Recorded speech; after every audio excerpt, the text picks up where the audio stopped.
The chandelier-lit ballroom glittered like a promise, yet Marisol Vega felt her chest tighten as she stepped through the glass doors with her small hand wrapped around her daughter's mittened fingers, knowing that the world could still be cruel even on Christmas afternoon.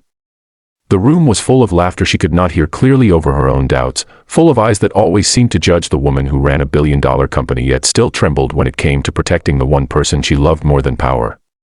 Aria Vega, her deaf daughter, looked up at the twinkling lights with wonder, unaware of the tension rippling through her mother's spine, unaware that this dinner was supposed to be easy but never was. If you believe in kindness, second chances, and stories that remind us why compassion still matters, take a moment to like, comment, share, and subscribe to the channel Single Dad Diaries, because these moments deserve to be spread. Marisol had built her empire from nothing but grit and sleepless nights, rising from a childhood of scarcity to the glass towers of success, but none of that prepared her for motherhood shaped by silence. Aria's world was rich and expressive, yet it required patience, hands, and eyes rather than sound, and Marisol had learned sign language late, stumbling through lessons while boardrooms waited. This Christmas charity dinner was meant to showcase generosity and unity in daylight, a midday celebration meant for families, but Marisol feared the invisible walls that always rose when Aria entered spaces not designed for her. As servers glided by with silver trays and donors exchanged pleasantries, Marisol felt the familiar loneliness of being surrounded by people who applauded her success but did not understand her life. Aria tugged gently at her sleeve, her gaze fixed on a long table decorated with pine branches and red candles. Children ran past, their laughter a blur of movement and soundless joy to her, and Marisol knelt to sign reassurance, her hands steady though her heart wavered. She scanned the room for friendly faces, for anyone who might slow down enough to see her daughter, and that was when she noticed him across the hall. Jonah Reed stood near the windows where sunlight spilled across the floor, holding a small boy's coat while signing with practiced ease, his movements fluid and warm, his face relaxed in a way that felt like a breath Marisol had been holding for years. Jonah was not meant to be here. He had only come because the shelter he volunteered at received an invitation, and because his son Milo loved Christmas decorations even in the daytime when they sparkled just as brightly. Life had pared Jonah down to essentials after loss taught him what mattered, and being a single father meant learning sign language not as a skill but as survival, as love translated into motion. He did not notice Marisol at first, only felt the familiar joy of communicating freely with his child, of existing in a space where silence was not absence but peace. Marisol felt something shift as she watched Jonah's hands speak without hesitation. For the first time that day, she did not feel like an outsider. Aria noticed too, her eyes widening as she recognized the language of her world flowing effortlessly from a stranger.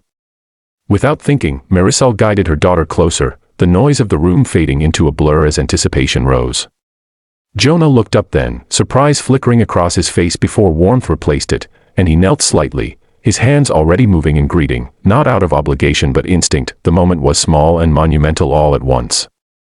Aria's shoulders relaxed, her smile blooming as she responded, her fingers quick and confident.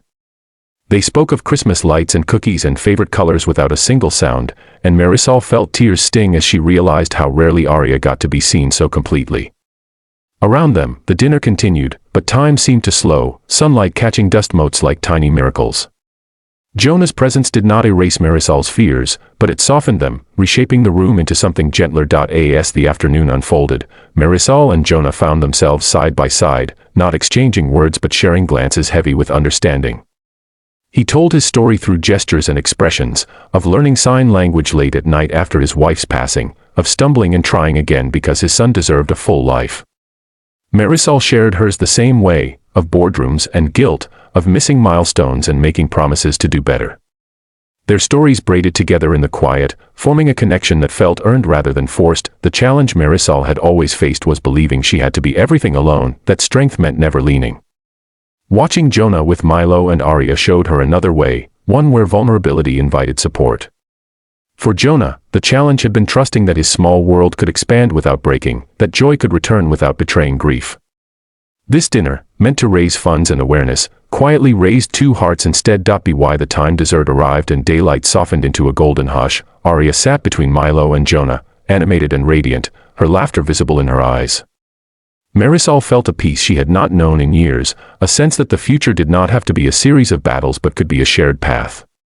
She knew challenges would remain, that kindness was not guaranteed, but she also knew that one person's effort could change an entire room. As the event drew to a close, Marisol took one last look at the tables now scattered with crumbs and candle wax, at the donors shaking hands, at the children still darting about, and she realized that success was not measured by applause or profits but by moments like this, when her daughter felt fully included.